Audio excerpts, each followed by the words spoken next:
Good morning, everybody, and welcome to the Monday Motivation Spotlight. I'm Lesley Kaplan, welcoming you here every single Monday, this time in a different format to last time where I was the spotlight. I must admit it's much more comfortable being on the other side when I'm interviewing people. So welcome, delighted to have you here as in every single Monday where we spotlight different people in business, either individuals in business or nonprofits, people that are making a difference on the Israeli scene. So today, our guest who I'm going to actually replace with instead of me as the spotlight, he's actually no stranger. You've heard me mention his name every single week for the last couple of weeks, where I thank our sponsors, Nardis Advisors, as well as Egan & Cohen Insurance. And today we have Mr. Nardis himself, Norman Chait, who is our guest today on the Monday Motivation Spotlight. Good morning, Norman. Delighted to have you here. All your folks and your friends in the US will be watching the recording because of the time zone, but it doesn't totally gel. So who is Norman Chait or Mr. Nardis? As I say, you've heard his name. He's the go-to US advisor for US Olim, and he's going to share with us a lot more about who he is, what he does, as well as his life growing up and coming from Cape Town, then spending time in the US. In between, he made Aliyah, and then he made Aliyah later for a second time. So, Norman, share with us your Israel story, your story, and take it away. I see Jeffrey's on. Hi, Jeffrey. Happy birthday. Yeah, Jeffrey's actually our guest. I'll give you a little bit of a heads up. Jeffrey's actually our guest for next week. So you better just show him how it's done properly, Norman. Jeffrey and I grew up together, and he shares a birthday with one of my closest friends in Cape Town. They turned 120, so they say Adma Esrim. But yeah, they're splitting that 120. I think Lesley also turned 21 last week, so happy birthday too. Anyway, Thank you. And hello to Amy. So Amy, this is going to be a bit more informal than usual. And I guess I don't know what you wanted to ask me. Actually, Lesley thought I grew up in Zimbabwe, but that's not true. I know. Chas v'chalila, I almost made this mistake. No offense to all our Zimbabweans. I was going to say Zimbabwean. Good that I checked it was Cape Town. I must have been confusing you The Cape with Town's full of somebody else. Zimbabweans now. They run the place. So anyway. So yeah, what do you want to know? Tell us firstly about you growing up in South Africa. Tell us a bit about your life there, connected to Israel. Were you aware of Israel? What was your connection? And what made you actually choose the profession that you did? Did you have this passion as a young kid? Did you just automatically move into it? No, I liked Lego. Okay, look, grew up in Cape Town, the Jewish community. I see some South Africans on the call. Very Zionistic community, was in the day school system, lived next to Herzliya School. And basically, yeah, grew up in a community, sang in the shul choir. So I started working at the age of 8. My first paycheck was 1 rand and 5 cents. I did that for about 6 years. Yeah, they retired me when my voice broke at the age of 14.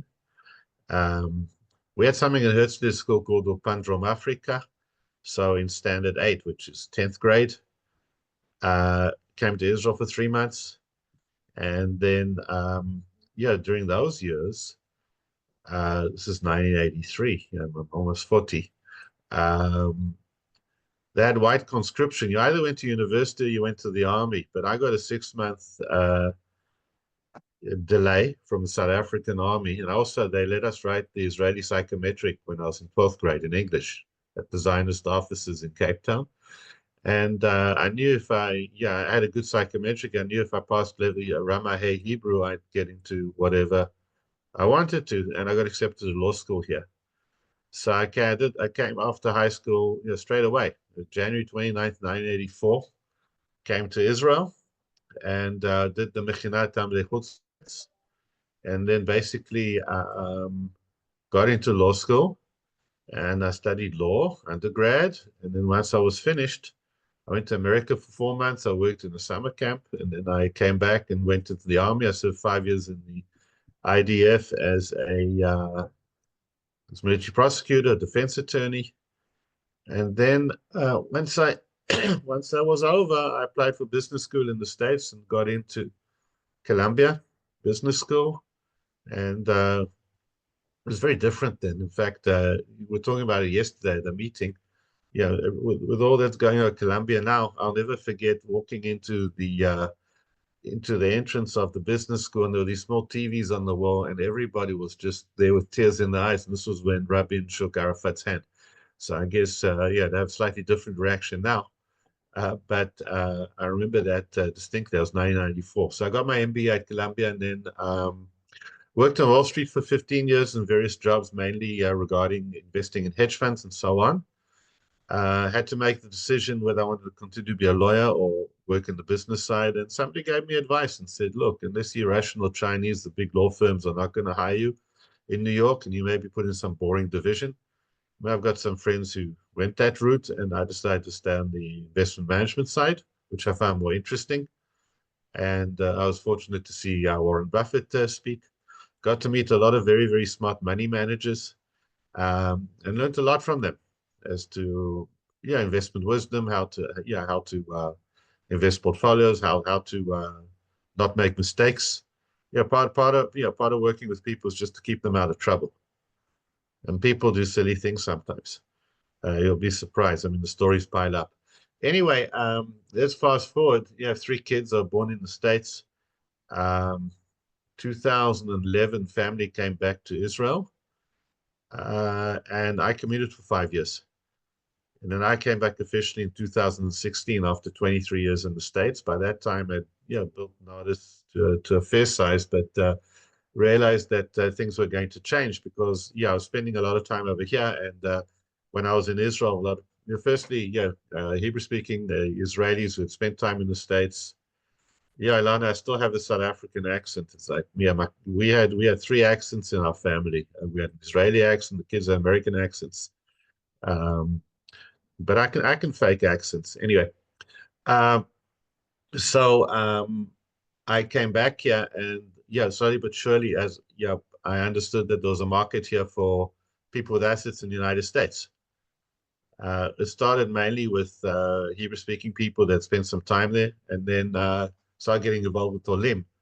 And then about 3 years ago, started getting involved in family planning as well, and financial planning as well. And that's really become the niche.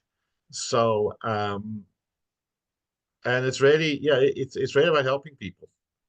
And I can give a couple of stories that can that can, how you say, lamchish, can Right.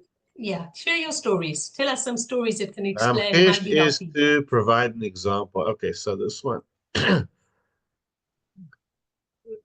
Look, I'll give you an example. How do I know Amy? Amy's on the call. So Amy, some guy was getting thrown out of a retirement account, and he worked at Amy's company. And we were able to bring the retirement account to us. He's still a client. And later on got to know Amy and Rafi. So that's you never know how things happen. But my son, I have 3 kids. My 2 daughters are back in the States. One's a jazz singer. She's coming in May, so we're gonna have an artist jazz festival. I'm gonna do 2 or 3 And shows. tell them, Norman, too, that you're also a musician. Norman, I discovered, and if you look at his Facebook page, his personal page, he plays piano and he plays the saxophone. Once you finish telling us a little bit about finances, you can tell us about that passion. Once a year for friends only. But no, my mother instilled a love of jazz, and it's been passed down to my daughter, which is great. So it's something we bond over. Anyway, I have another daughter in film school in Austin doing a master's, and then my son's just getting out of the Navy this week, but then he goes straight into Miluim. So we went on vacation for a couple of days up to the Golan. And this story, this is just the things you don't expect to do as a financial advisor. So I had a wonderful client who lived very modestly in the very American guy. He was a blacksmith, and he was Eric Sharon's blacksmith. And he passed away. And he has 4 kids that all live in the States from 2 different marriages. And he had a 1-page will in English. And he had his Hebrew name that we didn't even know he officially changed his name to a Hebrew name. So we had to get that dealt with. And after we were able to execute the will, Yeah, we do. Yeah, and yeah, the assets were in the States, and the will was here, and we're able to get the money sent to the 4 kids. The will wasn't contested; it was on one page in handwriting. And then his oldest daughter, who's married to a football coach in Auburn, that's Alabama. I don't know if people know about Southern football, but you have a University of Alabama, Auburn. That is like, Iran, Iraq when it comes to rivalries. And anyway, his daughter is married to the football coach over there. She's calling up from Alabama, and she says to me, "I don't have a tombstone. I don't know. We want a tombstone for him. He's buried in the Golan." So I have another client who found us online, wonderful client who works at the winery. So I called her up in the Golan. So I called her up and I said to her, yeah, we need a stonemason. So she spoke to her boss. We found the stonemason in Moshav Bnei Yehuda, where Steve is buried, and we were able to take care of that. Anyway, I promised the daughter that I'd go to the grave. So we went on Friday, and I took a picture. And we found it. It wasn't a very big cemetery, but someone said, "How are you going to find it?" Anyway, we found the grave and took a picture and sent it to her. So that's just a feel-good moment. But yeah, these things sometimes come up. Yeah, we deal with people issues. We've dealt with inheritances. We've dealt with divorces. We deal with people have life events. And whereas, the main thing is really, investing people's money. It's really about, trying to give them a sense of comfort. I don't want to sound like a cliched ad, but it's not a cliched ad, but the idea is really to give people, the idea is really to give people a sense of comfort so they can focus on what they really want to do. And that's the story. So people ask, how do you get a sense of, do I enjoy what I'm doing? Look, it's a lot of responsibility. The markets are choppy at the moment, and you have to. It's not so much that happens. It's just a matter of making sure that your clients are calm about it and making sure that their portfolios are balanced correctly. And if that's the case, then you're working with the right people. Sometimes you come across crazy people. I mean, we dealt with somebody now. I almost fired her, which I've never fired a client, but then she left because she owned gold in a U.S. account, and it's what's called through an exchange traded fund that's held by BlackRock, which is like one of the biggest asset managers in the world. I mean, there's nothing safer, right? And she said that no, she needed physical gold, so I had to sell the gold for her, and she wanted to buy gold in some company in Eilat. So I said to her, "Can you actually go to the box and feel it?" And she said yes. Anyway, and she paid a lot of tax doing so. I thought it was silly. In the end, you kind of migrate towards helping the people you like. It doesn't matter how big or small the accounts are, and that's really the story. The other thing I did want to say is that Jeffrey knows about this, but when I came back to Israel in 2016, it's very important to do everything by the book. They said, now that you live in Israel and you've got U.S. clients, you've got Israeli resident clients, you have to get an Israeli license. So I passed my Israeli investment management license on what's called a Menel Tikei Hashkaot. And I'm one of the few people that's licensed both in Israel and in the United States. So we also run portfolios in shekels for people, whereas the major focus is on American citizens, whether it's in Israel, whether it's in the United States. We do run accounts for other people as well in shekels over here. So, and I work with a company called Marathon. These guys are fabulous. They know about the Israeli bond market. And we make sure that for Americans, the money is managed properly, because there's a whole Pandora's box. If you're an American living overseas, I'm not going to go into technical stuff now. Life is a little different because America taxes on a worldwide basis. There are only two countries that do so. One is America, and the other one is Eritrea. I've got a very good friend from law school, was then the Israeli ambassador in Eritrea, and he spoke out of turn, and they brought him home. So, not the type of place you want to be paying taxes. Anyway, so that's just a flavor. Norman, tell us how has the war in any way impacted on your company, your clients, the ways that they see things? Because for those of you that are joining this call for the first time, this podcast was actually started as a result of the war. On the one hand, to inspire, on the other hand, to give exposure to Israeli businesses and nonprofits who were suffering a huge hit at the time, or certainly for the initial couple of months. Tell us how it impacted on, if it did, on your business and anything with your clients. Look, I'd say this. Our business is look, we charge management fees on a recurring basis. So it's a matter of, yeah, working with good people and retaining them and getting new people. And yeah, since Corona, a lot has been online. I made a decision, I'd say, I came back to Israel in 2016, but I kept an apartment in the States for a couple of years. And then as I realized that the market here was big enough and that, yeah, there was a real niche of understanding Israeli Americans and so on, that I just couldn't be everything to everybody. And we've got clients in the States still, but we start marketing there. And then, but yeah, so the dentist in Mountain View, New Jersey, wanted to be seen 4 times a year. Just, yeah, eventually we lost that client. But we do have a lot of clients that are online. And I like to meet people in person always. I'm not a big fan of Zoom for personal meetings. Some people prefer that. And over here, we try to meet people in person, but definitely Corona helped because people are used to doing Zooms now. Some people didn't like to do it. The other thing is that I think it's a sad consequence of the war, but people used to be in denial about things such as financial planning. And I really say to people, you really want to get your affairs in order, yeah, before you move on to the Olam Haba. Yeah, we say Ad Mea Esrim, and I always say to people, it's become, yeah, I say, if you work with us, and it's Ad Mea Arbaim, we'll give you another 20 years.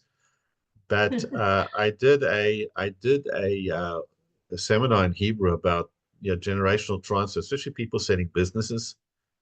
And a lot of people don't want to, they don't want to give up control. And it's an issue with older people that want to remain relevant. And in some cases, it just leaves a complete mess.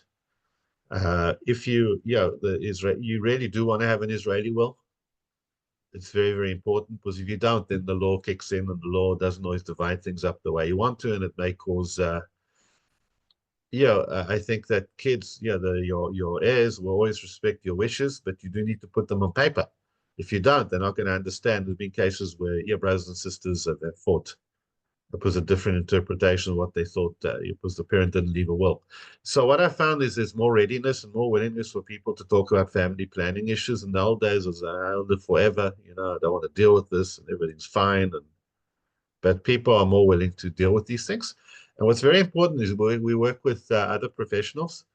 Whether it's accountants, lawyers, insurance agents, people we help a lot of people. What we found is if we're doing a webinar, I put the link over here. Amy's registered, but if you are American, there have been changes in Social Security, and we have a webinar on Thursday. Here we go. I just posted the link now. Okay, and I put it as well. Okay, and basically, good. we've got a Social Security expert. This is your Social Security. And then we're going to talk about strategies, because if you are eligible for Social Security, the beautiful thing about living in Israel is you don't pay tax on it either in Israel or in America. And that's a big attraction for people retiring here.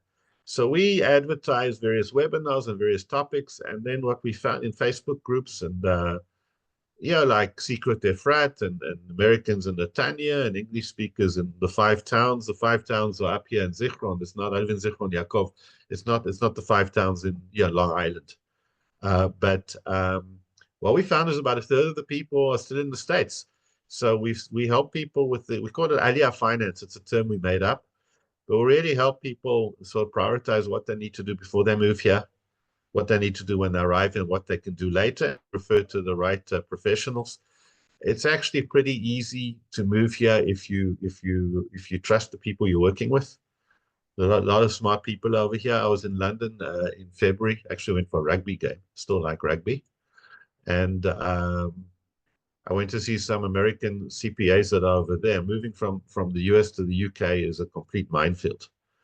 If there are any Brits over here, get your money out of there, because they're going to tax you like crazy.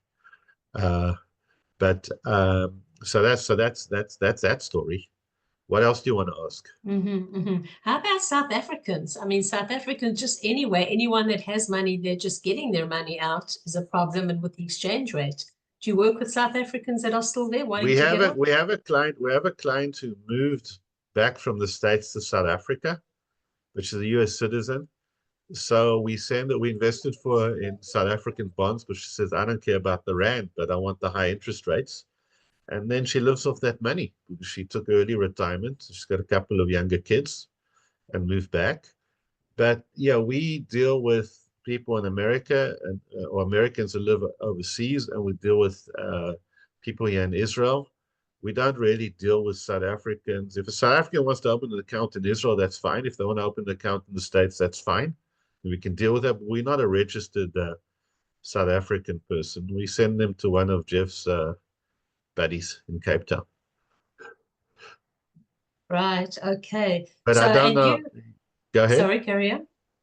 Yeah, so I'm not really, despite the accent, I'm not really up to speed on how things are over there, but I do know that people inherited money from South Africa and were able to get it out to Israel. And the question of the exchange rate, I mean, there's not much you can do about it. If you own stocks, then it doesn't matter what the exchange rate is because the stock has a certain value. But if you own bonds, then you're open to currency fluctuations. Right, right. And going back to the old country, I mean, we have the same accent, even though we've been here for many, many years. You You're don't from lose your Joburg. accent as was written in the chat. But you actually do go back quite regularly for visits. I haven't been back in 26 years. Look, I came here alone. I came here alone. I was a Chayil Boded. Married into an Israeli family. My dad and two of my sisters are still in Cape Town. I have one in London. We try to coordinate.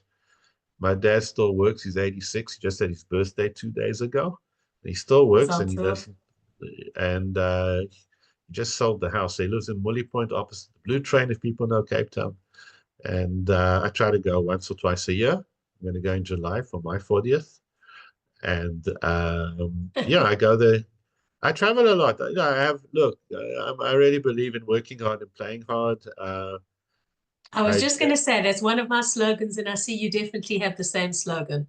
I see you working hard and playing hard. Thank you, Amy. Appreciate it. I have a very good team. I have a full service team in the States. I have very good, I've got a couple of advisors over there. One's retired and the other one is probably the best client service person I've ever met. And whereas I'm still the owner of the US company, I am able to get away a little bit. I take my laptop with me just in case, because you never know. As I say, there's a baltam, you have to deal with it, but 99% of issues are dealt with by my team. And I think people respect that, they want to meet yesterday because they can meet next week. So I can go away for 10 days. And I was just in the Philippines. I'm a scuba diver. If you'll see whenever we do our webinars and presentations, I put up pictures from holidays. And this time, Amy, if you're on Thursday, you're going to see a thresher shark and a whale shark, and a seahorse, and a turtle, and lots of sardines. So look. The other thing is this. What you see today is as things your technology becomes more and more advanced, people dealing with American institutions, they're either hiring dumber people or they're not training their people. So you really have to have somebody on the ground over there. So I have a team over there that does a lot of admin full time, and we do a lot of social media. This is part of it. And I met Lesley about half a year ago. Went to her conference. And Lesley's a force of nature, as you know. And thank you. Yes, you were one of the sponsors of our conference too. That's how we were introduced via someone else, via another county. Via Lisa Alter at Allen Deutsch. Yeah, I work very closely with the US CPAs because we sources of mutual referrals. And I can say this that whatever I can't. It's not true of every country, but if you're an American or an English-speaking person and you need professionals that speak English over here, you can find very good ones in every field. You just go to. I find that 99% of people are trustworthy here. We used to have that. We kind of had these stereotypes. They always spoke about the stereotypical Israeli when I came here 40 years ago. It's absolutely not true. I've only been screwed twice in my life in business. I've both been in the States, not here. Right. Israelis don't know how to let's say screw others, right? No, I haven't looked. I always said when it comes to work, yeah, let's say suburbs are the worst prospects and the best clients because once there's a bond of trust, then yeah, things are very easy. I actually find the South Africans difficult, but not the ones living in the States or what have you. It's different Not the ones mentality. that are on the call today. These are the good Not the ones on one, the not the call ones today. in Israel, not the ones in the States, but yeah, going back there, I find the mentality is a little different. It's just a comment, nothing more than that, not a criticism. Yeah, I like Israel. It's a great. People said to me, "Why did you come back to Israel after 23 years in the States?" I say it's a great place to get out of. I travel a lot, yeah, the other hobby I have is I hike. So once or twice a year, I hike the Camino de Santiago in Spain. I'm not a pilgrim, but it's what I call my Tipulis Rimelef. It's, yeah, there's somebody who organizes it. You kind of walk 20 kilometers a day and you go from hotel to hotel and then move your pace. So I'm going in June with a group. And I'm not the tour guide, but because the route is sort of pre-planned, but I'm just going with some friends. And I do a lot of hiking over here on the weekends. The other thing I'm doing recently is I've taken what's called a course Likut, which is a foraging course. So I can actually, yeah, if we ever need to, I can actually know what plants are edible. And yeah, we go once a month with a teacher. He teaches about various plants, and then you make a meal. And that's just a fun thing to do. So, Norman, you've been sharing things with us for the last almost 30 minutes. Your final sentence summary, what thought would you like us to end off with today? Or once we leave this call, what thought would you like us to have in our heads about our lives in Israel, investments, our futures moving forward?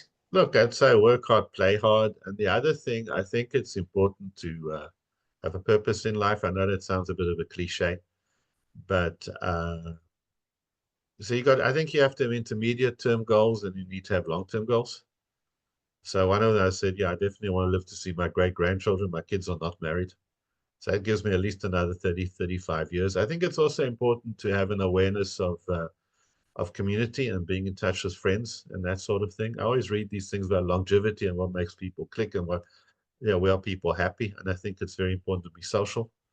It's very easy not to be social, especially in today's world. But I think that's Right. But important. it's more fun And if we are social and sociable. absolutely. Social And and the other and the sociable. other and the other thing is a friend of mine says, stay away from energy vampires. So if somebody you don't have a good vibe with somebody, there's always somebody else.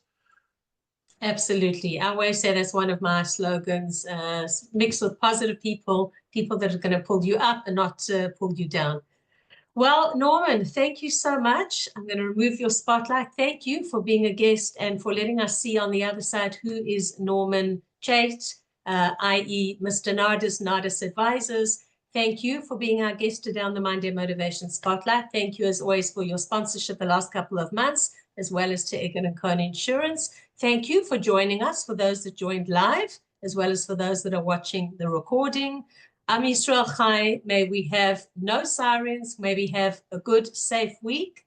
And for those of you that saw the link, or if you want to check out Norman's